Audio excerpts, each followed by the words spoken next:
보겠습니다. 사사기 5장 14절에서 31절. 드보라의 노래 후반부인데요. 저랑 같이 교독하면서 같이 읽으면서 또 제 설교 속에서 설명을 들으면 이 노래 속의 메시지가 뭔지 알게 됩니다. 제가 먼저 읽겠어요.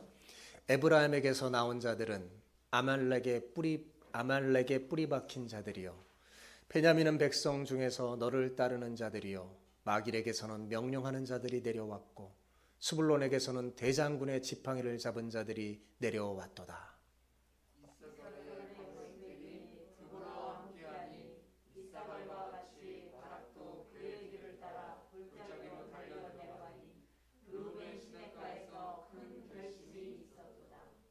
내가 양의 우리 가운데 앉아서 목자의 피리 부는 소리를 들으면 어찌 됨이냐. 르우벤 시냇가에서 큰 결심이 있었도다.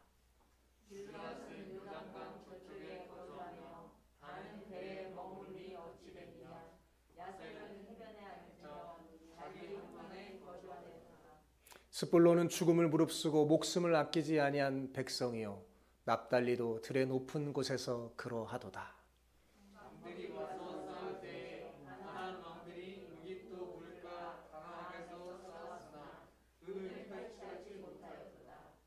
별들이 하늘에서부터 싸우되 그들이 다니는 길에서 시스라와 싸웠도다.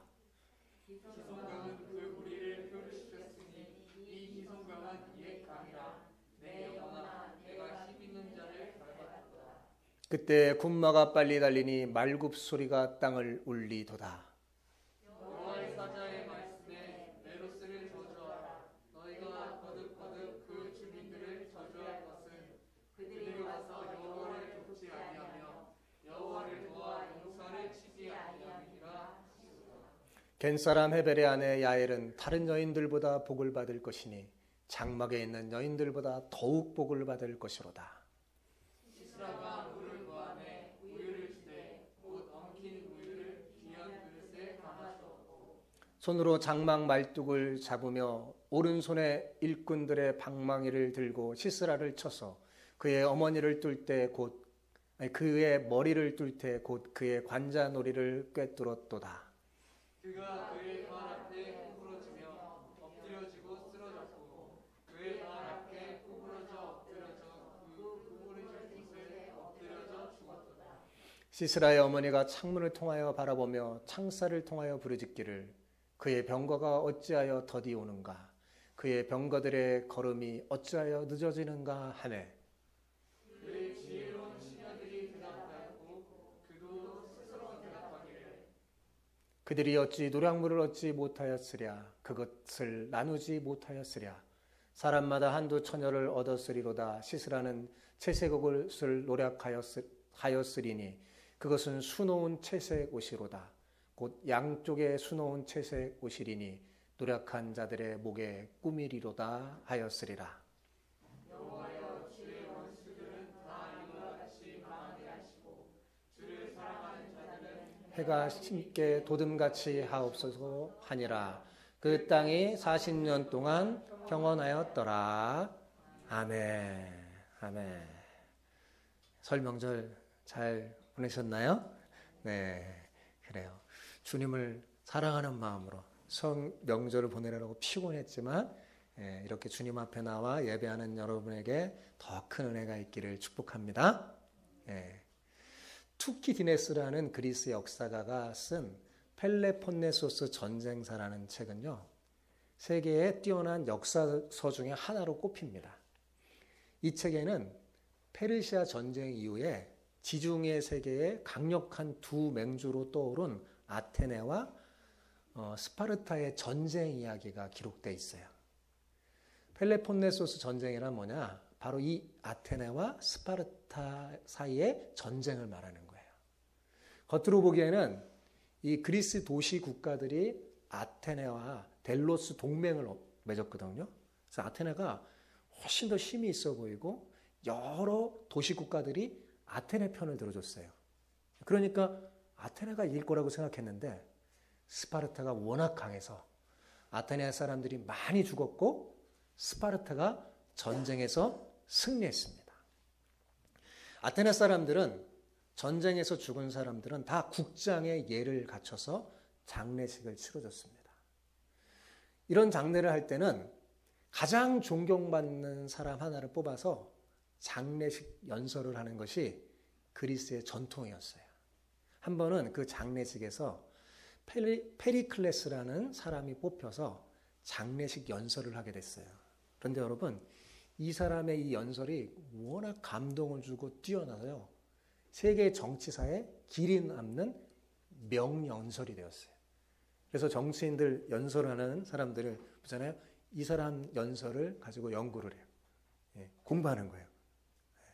자, 이 사람이 연설을 하는데 죽어가는 사람들에 대한 애타는 마음만 표현한 게 아니라 자기 나라의 문화에 대한 자부심을 그 안에 넣어서 표현했어요. 그의 연설 중 일부분을 소개하면 이런 겁니다. 자, 같이 읽어볼까요? 우리는 아름다움을 추구하면서도 사치로 흐르지 않고 지혜를 사랑하면서도 유약함에 빠지지 않습니다. 이게 바로 자기 나라의 문화라는 거예요. 자부심을 가지고 얘기해 주는 거죠. 그리스 사람들은 아름다움을 추구하지만 사치에 흐르지 않는 절제되어 있는 사람이라는 거예요. 그리고 지혜를 사랑하지만 그렇다고 유약함에 빠져서 나라가 어려움에 처하고 전쟁이 일어났는데 거기에 동참하지 않는 사람이 아니라는 거죠. 또한 지혜를 또한 자기 전쟁이 나면 자기 개인의를 내려놓고 공의를 위해 멋지게 나아가는 그런 민족이 아테네, 그리스 사람이라는 거예요. 이 펠레클레스의 연설의 대목에는 이런 대목도 나옵니다. 전사도 정치에 소홀하지 않으며 이에 참여하지 않는 자를 공명심이 없다고 보기보다는 쓸모없는 자로 생각하는 것이 우리뿐입니다. 이게 무슨 말이냐면 그리스 이 시민은 전쟁하는 군인도 정치에 적극적으로 참여한다는 거예요. 왜 그러냐? 왜 정치를 중요하게 여기느냐 하냐면 그것은 자기들의 역사를 만들어가는 일에 그것이 바로 동참하는 일이고 자기들의 운명을 결정짓는 일이라고 생각하기 때문이죠.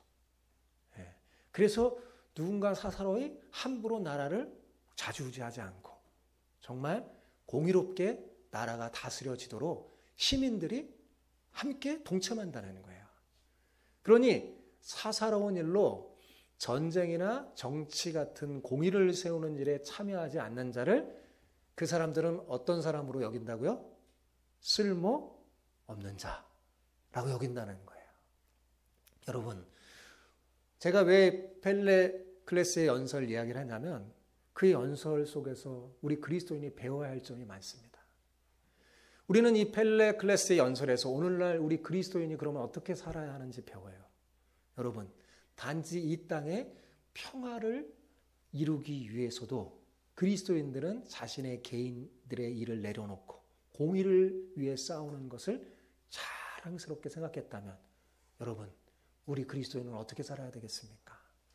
하나님 나라라는 가장 큰 공의를 위해서 자기 개인의 일을 기꺼이 내려놓고 하나님의 거룩한 전쟁에 동참해야 하지 않을까요? 하나님 나라를 위해 싸우지 않는 사람은요, 진정한 하나님의 백성이 아닙니다.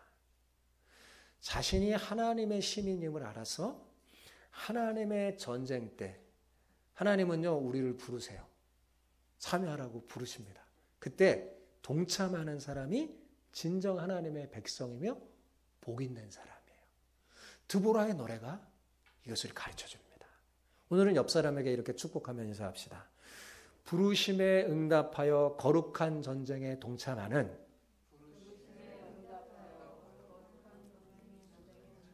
진정한 하나님의 백성으로 살기를 축복합니다.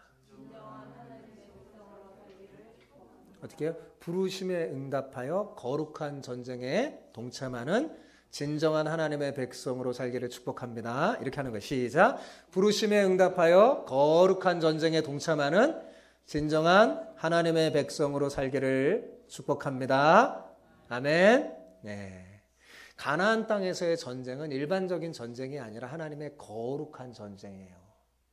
그래서 드보라는요, 하나님께서 시스라의 철병거를 무너뜨리기 위해서 친히 내려오셨다고 자기 노래에서 밝히고 있는 거예요. 왜요? 이거는 하나님의 전쟁이니까. 이스라엘 백성들은 하나님과 언약을 맺은 하나님의 언약 백성이에요. 그렇기 때문에 이 전쟁에 이스라엘의 12지파는 모두가 여호와의 군대로 참여해야 할 의무가 있습니다. 그러나 안타깝게도 12지파 모두가 한 마음으로 하나님의 거룩한 전쟁에 참여한 것이 아니었어요. 죽음을 무릅쓰고 생명을 아끼지 않고 하나님의 전쟁에 적극적으로 하나님의 싸움을 하는 지파들이 있는가 하면 그렇지 않고 그냥 앉아서 구경하는 사람들, 그런 지파도 있었습니다. 두보라의 호소에도 불구하고 일부 지파는 여호와의 전쟁을 강 건너 불구경하듯이 그냥 그렇게 지켜봤어요. 자, 오늘 우리가 읽은 본문 14절에서 18절을 보면요, 여호와의 전쟁에 참여하는 지파들과 그렇지 않은 지파들이 구별돼서 나와요. 그러면서 두보라의 노래는 여호와의 전쟁에 참여한 자들은 칭찬하고 복이 있다고 하고, 그렇지 않은 지파는 어떻게 해요? 비난합니다. 예. 그리고 책망하고 저주하죠. 자, 14절, 15절, 그리고 18절을 차례로 같이 한번 읽어봅시다. 시작. 에브라임에게서 나온 자들은 아말렉의 뿌리 박힌 자들이요, 베냐민은 백성들 중에서 너를 따르는 자들이요, 마길에게서는 명령하는 자들이 내려왔고 스풀론에게서는 대장군의 지팡이를 잡은 자들이 내려왔도다. 이사갈의 방백들이 드보라와 함께하니 이사갈과 같이 바락도 그의 뒤를 따라 골짜기로 달려 내려가니 루벤 시냇가에 큰 결심이 있었도다. 스불론은 죽음을 무릅쓰고 목숨을 아끼지 아니한 백성이요, 납달리도 들의 높은 곳에 그러하도다. 지금 우리가 금방 읽은 이 구절은 적극적으로 전쟁에 참여한 지파들을 드보라가 칭찬하는 내용이에요.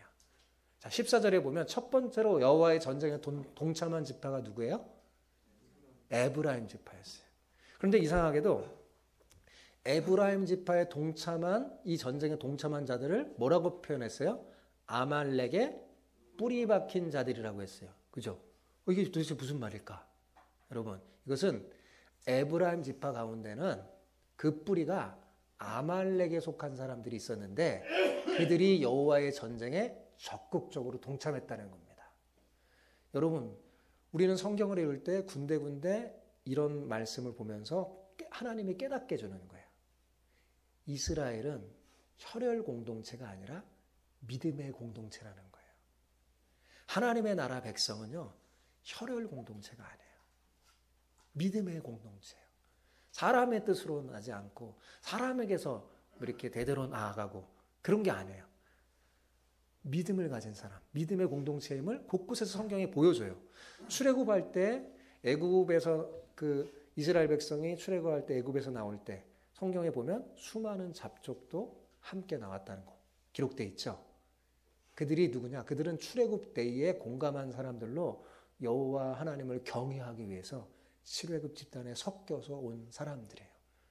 예. 그 가운데는 아말렉 사람도 있었는데 이들이 에브라임 지파에 속해서 지금까지 살고 있었던 거예요. 그런데 이들이 전쟁이 선포되자 적극적으로 맨 처음에 나와서 동참하는 거예요. 여러분, 하나님에게서 중요한 것은요, 그가 어떤 민족 출신이냐, 어떤 혈통이냐, 이런 게 아니에요. 하나님 외모를 보지 않으세요.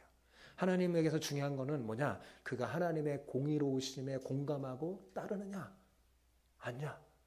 그 마음, 중심을 보시는 거예요. 그리고 에브라임 말고도 베냐민 지파가 동참했고, 그죠? 그리고 마길은 명령하는 자들, 즉 군대 지휘관들이 동참했어요. 그 마길은 뭐냐? 마길은 므낫세의 장자 이름이에요. 그러니까 무슨 말이에요? 므낫세 지파가 동참했다는 거예요. 므낫세 지파는 둘로 나눠집니다. 한쪽 반지파는 가나안에 들어가서 사는 반지파, 가나안 동쪽에 있는, 가나안에 들어가지 않고 요단 동편에 있는 므낫세 반지파가 있어요. 여기는 가나안에 들어간 므낫세 지파가 동참했다는 말이에요. 스불론 지파는 대장군의 지팡이를 잡은 자들이 동참했는데 그들은 군대의 행정과 사물을 담당하고 잘 관리하는 그런 사람들이에요. 여러분, 군대는 전쟁을 하면 직접 싸우는 사람만 필요한 게 아니잖아요. 그죠? 군사들을 모으고 잘 관리하고 또 물자를 대고 각종 행정과 사물을 감당하는 사람 정말 중요합니다. 그러니까 스불론 지파는 여기에 적극적으로 동참한 거예요. 아끼지 않고. 이사갈 지파들은 아예 일찍이 전쟁에 동참해서 바락과 함께 다볼산에 딱 있었어요. 그리고 신호와 함께 내려간 거죠. 일제히 내려가서 싸운 거죠. 즉 에브라임, 베냐민, 므낫세, 이사갈 지파는 어떤 거예요? 여호와의 전쟁에 참여하여 하나님의 싸움을 싸운 사람이죠. 18절에 보면 특별히 스불론과 납달리 지파 사람들은 어떻게 해요? 죽음을 무릅쓰고 생명을 아끼지 않았다고 했어요. 적극적으로 싸웠다는 거죠. 다 칭찬이에요. 그런데 루벤 지파 사람들이 문제예요. 루벤 지파 사람들은요, 여호와의 전쟁을 선포한 드보라의 소식을 듣고 어땠냐면 이 루벤 시냇가에서 모였어요. 모여서 왜냐? 이 전쟁에 참여할 거냐 안 참여할 거냐 서로 논의를 했어요. 그리고 큰 결심을 했어요. 어떤 결심을 했을까요? 전쟁에 참여하지 않기로 결심을 한 거예요. 왜냐하면 전쟁의 나팔 소리와 함께 양을 부르는 피리 소리를 듣고 마음이 흔들렸기 때문입니다. 자, 16절 볼까요? 16절 시작. 내가 양의 우리 가운데 앉아서 목자의 피리 부르는 소리를 들으면 어찌 됨이냐. 루벤 시냇가에서 큰 결심이 있었도다. 이게 그 말이에요. 루벤 지파는요, 가축이 많기로 유명한 지파였어요. 말하자면 부자 지파예요. 부자. 재산이 많아요. 재산이. 이 지파는 자신들의 재산인 가축을 지키는 데 몰두하느라고 하나님의 공의로운 그 전쟁에 동참해야 된다는 것을 알면서도 망설이다가 전쟁에 참여하지 않기로 결정한 거예요. 여기에 큰 결심이라는 건 뭐냐면 중대한 일을 앞에 두고 수없이 계산이고 망설이고 살펴서 내린 결정을 말하는 거예요. 그런데 어떤 결정을 내린 거예요? 참여하지 않기로 한 결정을 내린 거죠. 그러니까 즉 루벤 지파 사람들은요, 하나님의 전쟁보다는 자신들의 재산인 양을 돌보는 것이 더 중요하다고 판단한 거예요. 그리스 사람들은 이런 사람을 뭐라고 여긴다고요? 쓸모없는 사람. 이렇게 말하는 거예요. 자기들은 그러지 않는다는 거예요. 그리스 사람들은. 이런 일이 생기면 적극적으로 동참하는 민족이라는 거죠. 한편 길르앗과 단과 아셀 지파는요, 미동도 하지 않았어요. 17절 볼까요? 17절 시작. 길르앗은 요단강 저쪽에 거주하며 단은 배에 머무름이 어찌 됨이냐. 아셀은 해변에 앉으며 자기 항만에 거주하였도다. 자, 길르앗은 성경에 길르앗이란 말이 자꾸 등장하잖아요. 그리고 여러분 이제 확실히 아세요? 길르앗은 뭐냐면 요단 동편에 미리 기업을 얻었던 므낫세 반지파와 갓지파를 일컫는 말이에요. 그러니까 이들은 지금 동편에 지금 있잖아요. 여호와의 전쟁은 어디서 지금 벌어지고 있어요? 가나안 땅에서 벌어지고 있잖아요. 길이 멀어서 아예 건너올 마음도 없는 거예요. 그냥 안 가버린 거예요. 그리고 단지파는 페니키아 선박에서 선원으로 일하면서 배로 무역을 했는데 돈이 잘 벌렸나 봐요. 돈 버는 일에 바빠서 굳이 전쟁에 참여할 필요성을 느끼지 못한 겁니다. 해변에 살던 아셀 지파는요, 자신들이 편안한 삶을 망치고 싶지 않아서 해변에 살면 어때요? 좋죠. 그죠? 당시에 그 해변 주변에 사는 그 삶의 평안함, 그걸 망치지 않기 위해서 전쟁에 참여할 의사가 없었어요. 자, 이렇게 이들은 나름대로 여러 가지 이유로 지금 뭐예요? 하나님의 거룩한 전쟁에 동참하지 않았어요. 그래서 여러분 사사기 후반부에 보잖아요. 이 네 지파가요, 하나님 나라의 건설에 조금도 도움을 주지 못하는 지파임을 발견하게 됩니다. 아셀 지파는요, 기드온 때 조금 공헌한 것 빼고는요, 거의 사라져버립니다. 그 이름이. 단 지파는요, 미가라는 사람이 만든 신상을 섬기는 우상 숭배에 몰두하다가 완전히 가나안 족속이 쫓기는 그런 지파가 돼버리고 말고 므낫세 반지파와 갓지파도요 반복해서 외침을 받아서요 이방의 발굽에 짓밟히는 수모를 당하고 맙니다. 여러분 여기서 우리는 뭘 알 수 있습니까? 자기 일을 위해서 하나님의 일을 저버리는 자는요 이 땅에서도 수치를 당할 수밖에 없다는 사실이죠. 그렇죠? 이들을 이렇게 하다가 완전히 사사기 후반부에 보면 이 네 지파는 완전 몰락해버려요. 수치를 당하죠. 하나님의 백성이 이 세상에 살면서 우리는 원래 하늘의 시민이잖아요. 그죠? 위의 것을 바라보고 하나님의 공의를 가슴에 품고 정말 하늘의 시민으로 복음에 합당하게 살아야 되는데 그렇지 않고 자꾸 땅의 것을 바라보고 집착하면요 오히려 조롱받고 학대당하며 고통당하게 되어 있다는 거예요. 여러분 정말 이 땅에서의 공의 평화를 위해서도 아테네 시민들은 자기를 내려놓잖아요. 그걸 잘 멋지게 그 죽음, 그 전쟁 속의 죽음이 헛되지 않았다고 연설하는 이 연설자의 모습 속에 얼마나 당당하고 멋있음이 있습니까? 그죠? 그런데 그리스도인이 그보다 못한다면 어찌 되겠습니까?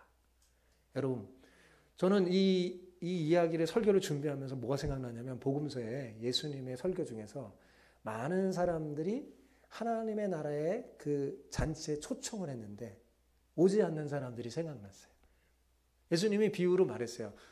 후에 천국의 잔치가 벌려지고 할 때 하나님이 초대장을 보내고 사람을 부르는데 그 초대에 응하지 않는 사람이 많을 것이다. 그래서 비유로 왕이 잔치를 벌이고 사람을 초대했는데 사람들이 뭐야? 이 핑계 저 핑계 되는 거예요. 아 나는 장가도 가야 되고 소도 사야 되고 밭도 갈아야 돼서 가지 못하겠노라. 그때 결국 이 사람들은 어떻게 됐어요? 예수님의 비유에서 어떻게 됐어요? 하나님 나라에서 쫓겨나서 바깥 세상에서 어떻게 해요? 일을 가는 고통 속에 처하게 됐죠. 그죠?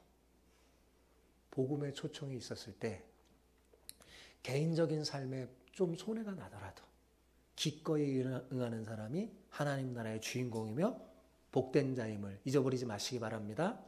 루벤 지파처럼 양 재산 때문에 주저하고 그런 사람은요 하나님 나라의 웃음거리 받게 되지 않습니다. 드보라의 노래를 보면 상황이 어려워도 하나님 나라라는 대의를 위해서 동참하고 있는 지파는 어땠어요? 칭찬을 받고. 그렇지 않고 주저했거나 외면한 지파들은 야단맞고 있음을 알 수 있습니다. 여러분 이것은 오늘날도 마찬가지예요. 먼 훗날 저와 여러분 우리 모두는 다 하나님 앞에 서게 될 겁니다. 그때요 두 부류로 나눠요. 거기에 이 땅에서 하나님의 나라를 가슴에 품고 하나님의 전쟁에 동참했던 성도들은 하나님이 뭐라고 할까요? 착하고 충성된 종아. 잘했구나. 이 땅에서 수고가 많았구나. 네가 이 땅에서 적은 일에 충성했으니 내가 더 많은 것으로 너에게 보상해 주리라. 일로 와라. 하며 영접하는 거죠.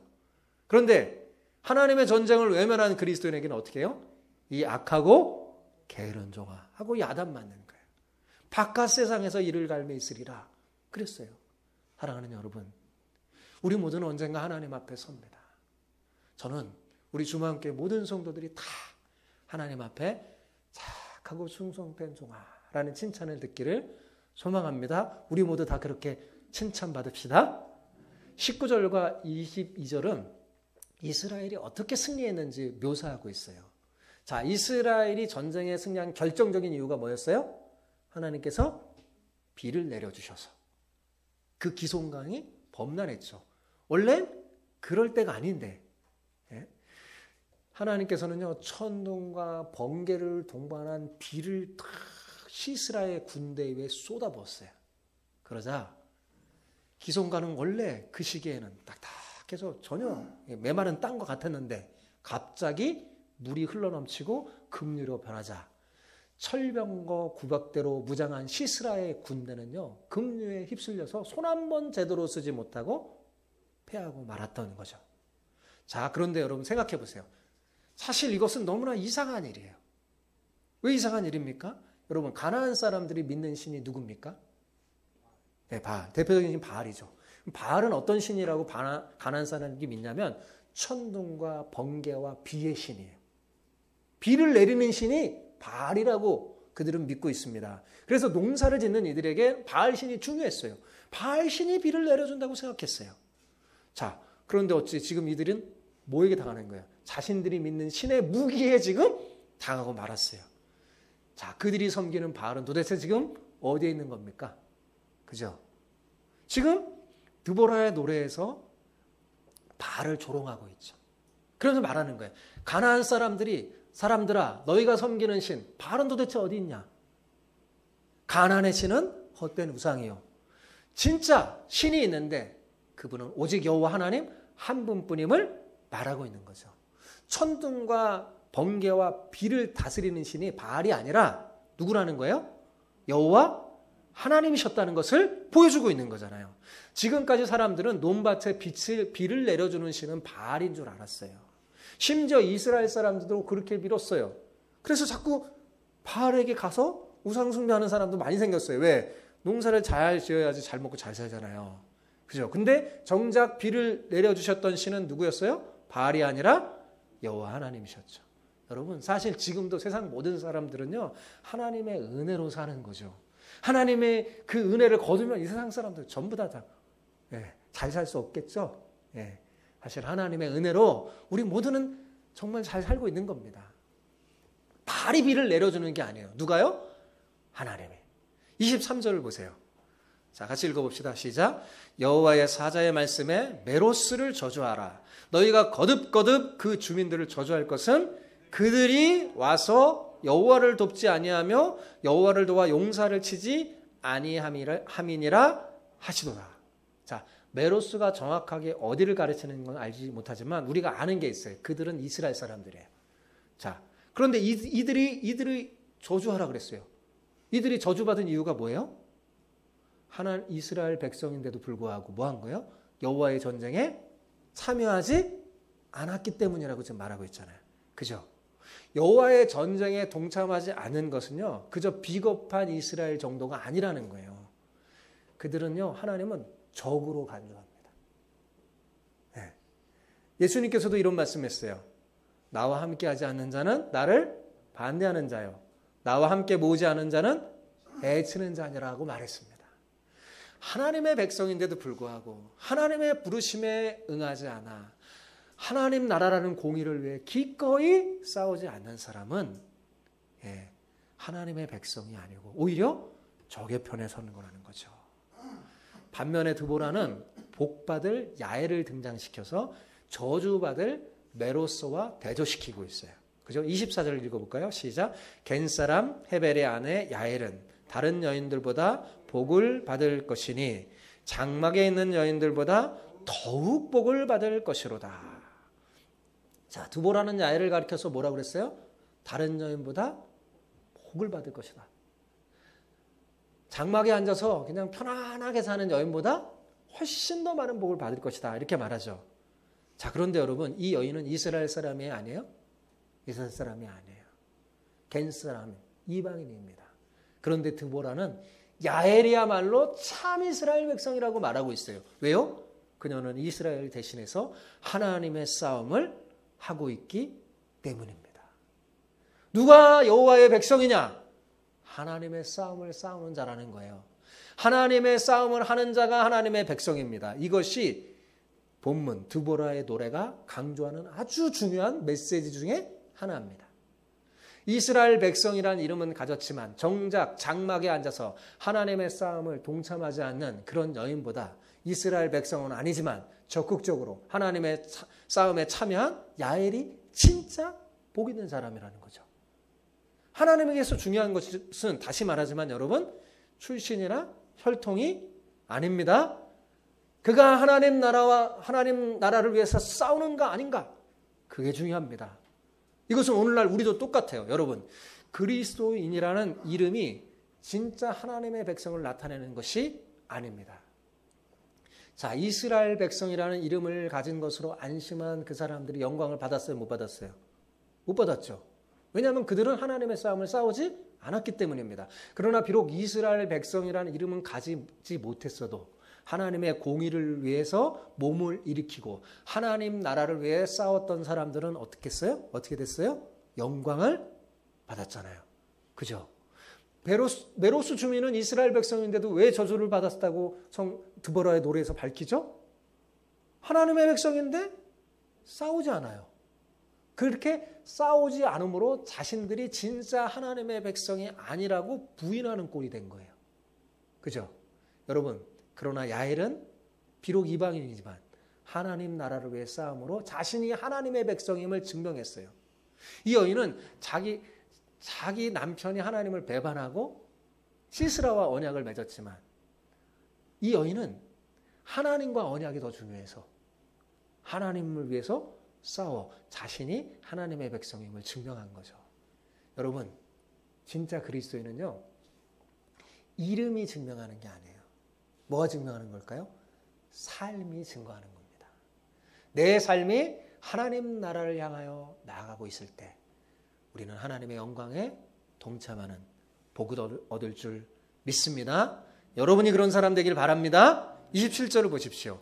그가 그의 발 앞에 구부러지며 엎드려지고 쓰러졌고 그의 발 앞에 구부러져 엎드려져서 그 구부러진 곳에 엎드려져 죽었도다. 여러분, 이 구절 읽으면 참 읽기가 그죠? 이게 그가 누구예요? 시스라거든요. 시스라인데 이렇게 표현하는 거예요. 자, 이 본절은 뭐냐면 야엘의 승리를 이제 야엘이 시스라를 쓰러뜨렸잖아요. 그거를요 마치 슬로우 비디오처럼 인상 깊게 보여주려고 글로 그렇게 말한 거예요. 반복해서 단어를 반복해서 쓰면서 하는데 여기서 사용되는 반복된 단어가 어떤 거예요? 구부러지다, 엎드려지다, 쓰러지다. 그죠? 이 단어는요 시편에서 하나님께서 불의한 자들을 물리치는 공의를 세울 때 사용되는 단어였어요. 그러니까 불의한 자들은 구부러지고 엎드려지고 쓰러지고 항복하는 그런 모습인데 하나님께 귀속되었던 그 단어를 지금 드보라가 야엘에게 쓰고 있는 거예요. 그러니까 굉장히 강력한 표현이며 야엘의 입장에서는 너무나 황송하고 복된 일이죠. 하나님이 지금 야엘을 엄청 드보라를 통해서 이렇게 높이고 있는 거예요. 왜? 하나님의 싸움을 싸웠기 때문에. 연약한 여인이. 예. 그래서 여러분 시편 20편 7절 8절 한번 볼까요? 거기 뭐 이런 말씀이 있어요. 어떤 사람은 병거, 어떤 사람은 말을 의지하나 우리는 여호와 우리 하나님의 이름을 자랑하리로다. 그들은 비틀거리며 엎드러지고 우리는 일어나 바로 서더라. 자, 여기에 비틀거리고 엎드려지는 사람이 있고 일어나 바로 서는 사람이 있죠. 자, 시스라는 어때요? 엄청난 병거, 철병거 900대, 수많은 말, 그 의지하는 사람이에요. 근데 그 시스라는 어때요? 비틀거리고 엎드려지고 쓰러지는 사람이고 야엘은 여인이에요. 그런데 뭐예요? 하나님의 이름을 자랑하는 사람이에요. 하나님을 의지하는 사람이에요. 그러니까 야엘은 어떻게 됐어요? 일어서 바로 서는 사람이죠. 그렇죠? 그러니까 야엘은 하나님의 공의를 세우는 존재로 여기에 등장하며 복된 거죠. 그러니까 그 사람이 누가 돼야 된다는 거예요? 하나님을 믿는 우리가 그렇다는 거예요. 그죠? 우리가. 예? 우리는 일어나 바로 서도다. 그죠? 28절에서 30절은요. 강한 자였던 스스라의 어머니 이야기가 나오는데요. 이 이야기는 사실은 조롱이면서 우리에게 사람들에게 전해주는 강력한 메시지이기도 합니다. 자, 시스라의 어머니가 창문을 통해서 바라보고 창살을 통해서 바라보면서 이렇게 외쳐요. 왜 우리 아들이 탄 병거가 돌아오지 않지?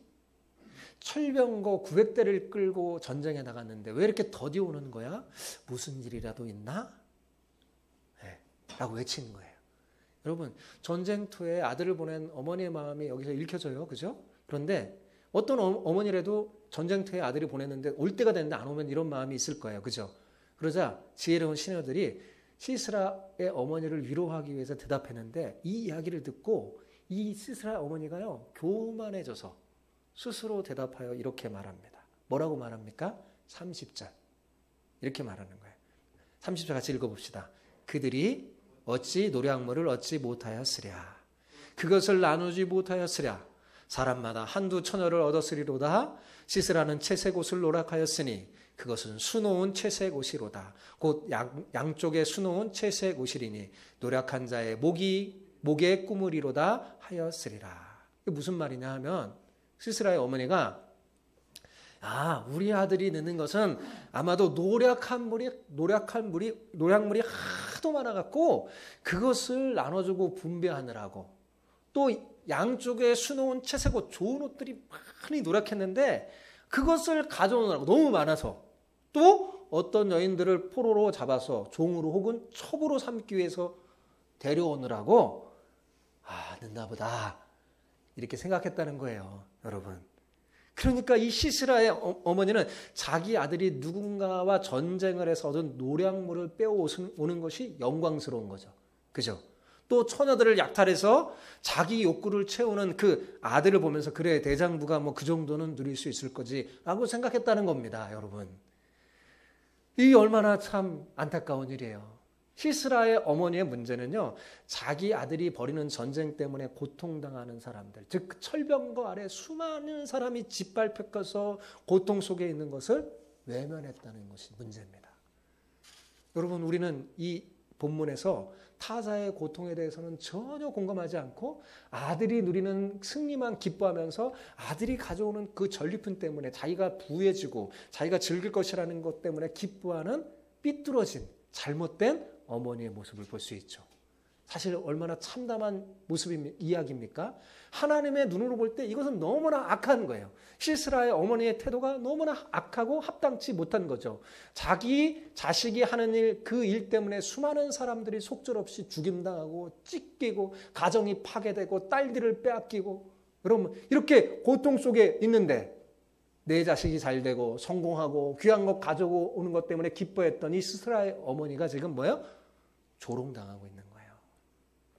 시스라의 어머니는요, 자신과 자기 가족의 안위에만 관심이 있지 다른 사람의 고통은 아랑곳하지 않는 사람들을 대표하는 거예요. 오늘날 이런 사람들이 얼마나 많습니까? 여러분, 그녀가 누리는 행복은 어떤 능무예요? 누군가의 피눈물임을 알지 못하는 그런 사람이죠. 그래서 하나님이 어떻게 했어요? 그녀의 행복을 비탄으로 바꿔버린 거죠. 그게 하나님의 공입니다. 드보라의 노래는 이렇게 마무리돼요. 그렇게도 잔혹했던 시스라가 여인에 의해서 죽임을 당합니다. 그죠? 야엘이라는. 야엘이 시스라를 응징하는 것은요, 수년 동안 지속했던 이 시스라의 폭행에 대한 하나님의 심판이었어요. 이 야엘이 복된 여인이라고 칭송되고 있는 것은 바로 이 일 때문입니다. 그녀가 하나님을 대신해서 일을 했어요. 그죠? 하나님의 싸움을 싸웠어요. 연약한 여인인데 불구하고. 드보라의 노래는 31절에서 이렇게 결론을 내립니다. 같이 읽어보겠습니다. 여호와여, 주의 원수들은 다 이같이 망하게 하시고 주를 사랑하는 자들은 해가 힘있게 돋음같이 하시옵소서 하니라. 그 땅이 40년 동안 평온하였더라. 결국 악한 자들은 망하고 주를 사랑하는 자는 해가 힘있게 돋는 것처럼 승리한다는 말이에요. 그죠? 드보라의 노래는 하나님의 뜻대로 사는 사람들이 늘 어려움을 겪고 손해를 보는 것 같지만 사실은 승리하고, 악한 자들이 승리하고 형통하는 것처럼 보이지만 그들에게 예정된 것은 뭐라는 거예요? 패배라는 사실을 우리에게 알려줘요. 여러분, 이것이 진리입니다. 하나님은 살아계셔서 이 일을 이루실 거예요. 여러분, 이렇게 드보라의 노래가 이것을 가르쳐주고 있어요. 그러면서 이 드보라의 노래가 끝나자 성경은 늘 사사기에 반복되는 표현이에요. 이렇게 하나님이 개입하셔서 하나님이 공의를 이루면 어떤 일이 벌어지느냐? 그 땅이 40년 동안 평온하였다. 이렇게 기록하고 있죠. 하나님이 하시는 일은 그저 놀랍기만 합니다. 사랑하는 여러분, 우리는 본문을 통해 사실은 경고를 받아야 돼요. 단지 내 이름이 교인 등록부에 올라 있다는 사실이 내가 하나님의 백성이라는 것을 증거하는 게 아니에요. 진짜 하나님의 백성은 뭐라고요? 믿음의 선한 싸움을 싸우는 거예요.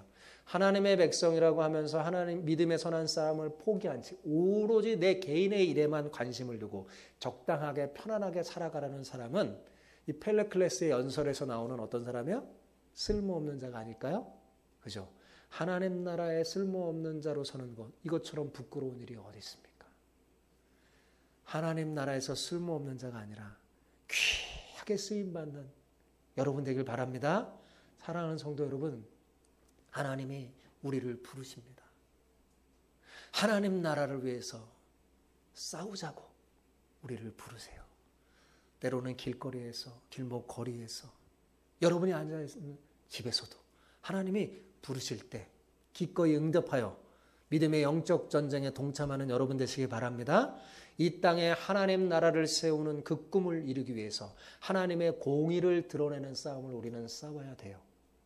뇌물이 오는 직장에서, 뒷돈이 거래되는 그 사업터에서, 또 정직하게 못하게 학점을 따는 그런 교실에서 여러분은 하나님의 공의를 드러내는 그리스도인으로 싸우고 있습니까? 안타까운 사실은 이 시대의 교회가 사사시대의 교회처럼요, 소로로 다니고 있다는 사실이에요. 그러나 여러분, 그런 시대에도 비록 연약한 여인들이지만 하나님의 부르심에 응답하여 싸우자. 그죠? 드보라도 부르심에 응답하고, 야엘도 부르심에 응답하여 여인들이었지만 싸우자 어떻게 했어요? 하나님께서 그녀들을 힘차게 떠오르는 해처럼 사용했어요. 사랑하는 여러분, 우리가 이렇게 주님 앞에 사용되기를 소망합니다. 사랑하는 여러분, 이른 새벽에 힘차게 떠오르는 태양 본 적 있죠? 보신 적 있죠? 그때 어때요? 해가 떠오르기 직전까지는 세상이 까맣고 칠흑같고 어두워요. 세상이 여러분 아무리 어둠에 가득 차도요, 해가 한번 떠오르면 한순간에 어둠에 물러가듯이, 그죠? 하나님의 사람이 하나님의 부름에 응답하여 해가 힘있게 돋는 것처럼 하나님 앞에 사용되면요, 하나님이 이 땅을 얼음을 물리치고 하나님의 나라를 세우십니다. 사랑하는 여러분, 여러분이 아무리 부족하고 연약해도 하나님을 사랑함으로 하나님의 싸움을 싸운다면 하나님께서 여러분을 힘차게 솟아오르는 해처럼 사용하실 줄 믿습니다. 그때 비로소 여러분의 가정과 일터와 지역에 진짜 평화가 임할 거예요. 그리고 하나님의 나라가 굳게 세워질 것입니다. 이렇게 쓰임받는 저와 여러분이 되기를 축복합니다. 네.